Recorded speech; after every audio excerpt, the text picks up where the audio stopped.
in the long term, not overnight, but, in the long term. Same with salt. So I don't take salt anymore, not for a long time. I do eat salty things, but not that white powder. All these white powders are poison. Same with monosodium glutamate.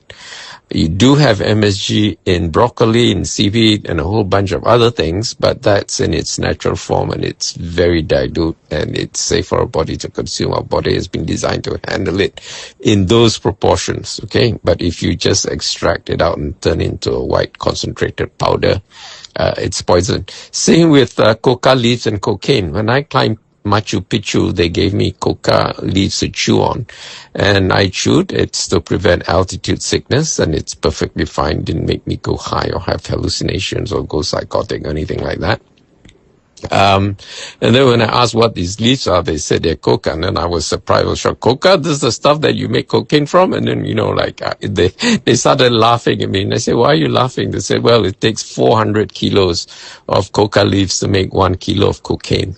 And if you go to any supermarket in Peru and most of Latin America, you could find in the supermarket section where they sell coffee and tea, coca leaves in boxes. They sell it very freely, openly, and it's perfectly legal. Okay, it's only when you concentrate it and make it into cocaine that it becomes problematic. And I think the same applies with ketum and ganja, marijuana. Anyway, the Swiss physician Paracelsus said long time ago, everything is poison. It's only a matter of dose. And he introduced the concept of a therapeutic window. So the idea is everything is poison, even if it's water, the most essential nutrient, there's this story about the number 3. 3 minutes without oxygen, you're dead. 3 days without water, you're dead. 3 weeks without food, you're dead. So water is very essential. 3 days without it, you're dead. But if you try and drink 11 liters of water at one go, you'd be dead too. Your blood in your body is about 11 liters. So if you drink 11 liters of water at one go, that's about 3.5 gallons. You'd dilute your water by half. Your electrolyte percentage would go very low. You'd get convulsions, muscle spasm, headaches, vomiting, diarrhea, a whole bunch of other things, and it will be a very slow, painful death for you. So everything, even the most essential nutrient, is poison if it's in excessive amounts. So the idea is to get its sweet spot. There are also things which are poison, which are not beneficial at any dose, even in parts per million. Things like aluminium, cyanide, copper is also a two-edged sword. We need it in very small amounts, but if you exceed that in a very small amount, you can get over-methylation, and you can get bipolar disorders and schizophrenia, stuff like that. So copper is problematic. Aluminium is strange. It's an element that the body does not require at all. We have no dietary requirement for it. It's very strange. It occurs in nature, it's there, but our body just doesn't need it at all. And if it's in the body, it causes problems. Okay? So get rid of all your aluminium cookware. And for the same reason, you should get rid of your copper cookware, because if you have copper or brass is alloy of copper and tin. So if you do have brass, like this Blanger, tembaga, or copper pots and pans, which the French are very crazy about because it conducts heat very quickly, do get rid of it. You're far better off having cast iron cookware.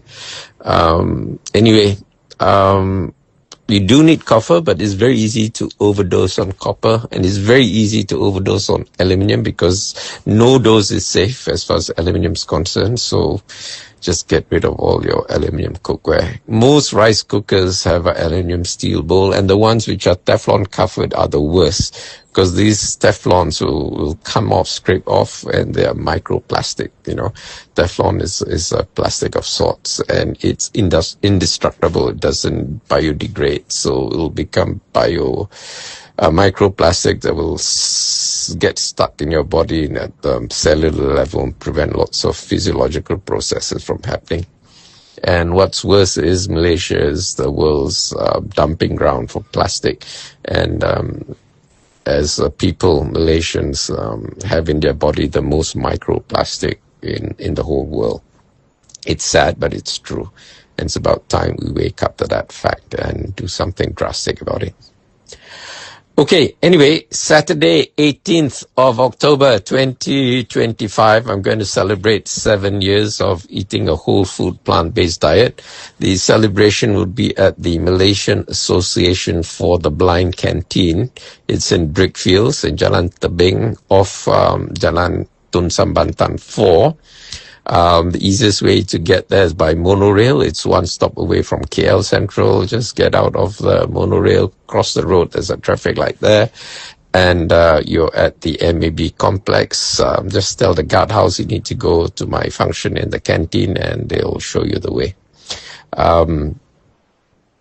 The pedestrian crossing, the zebra crossing between the monorail station and the MAB is very hazardous. There are a lot of motorcycles that will curi ayam and cross, despite the fact that the zebra crossing would be beeping and it'll be green for pedestrians, blind pedestrians to cross. These people like to curi ayam.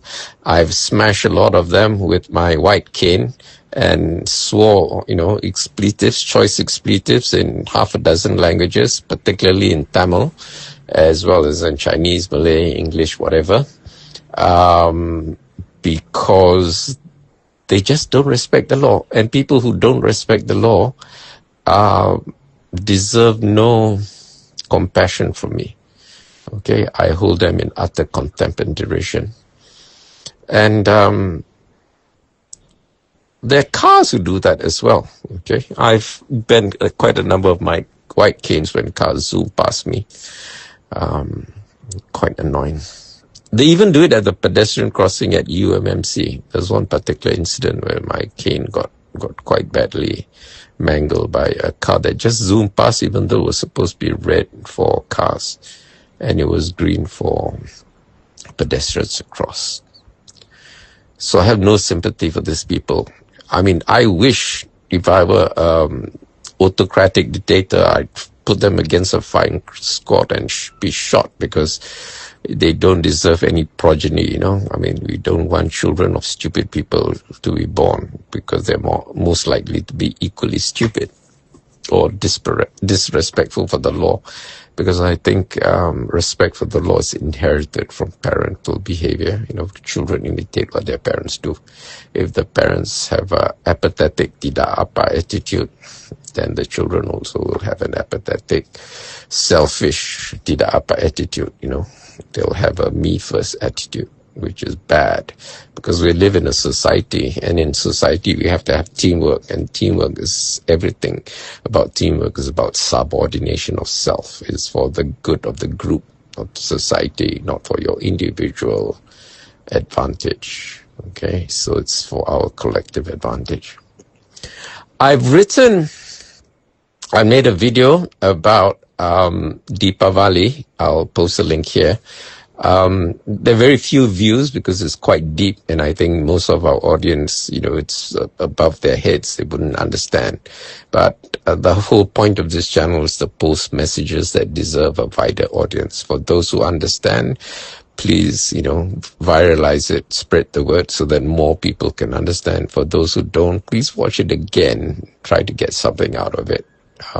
Some things you need to watch as much as 6 times, 7 times, before different layers of meaning get to you, and then you have a greater appreciation.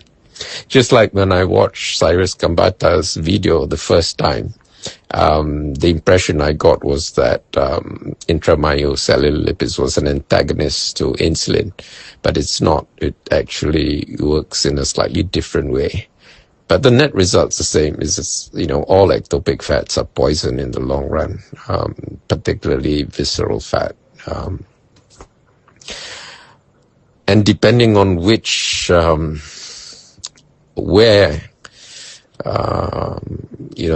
where the intramyocellular binds at which particular gland or organ, it will manifest as different diseases.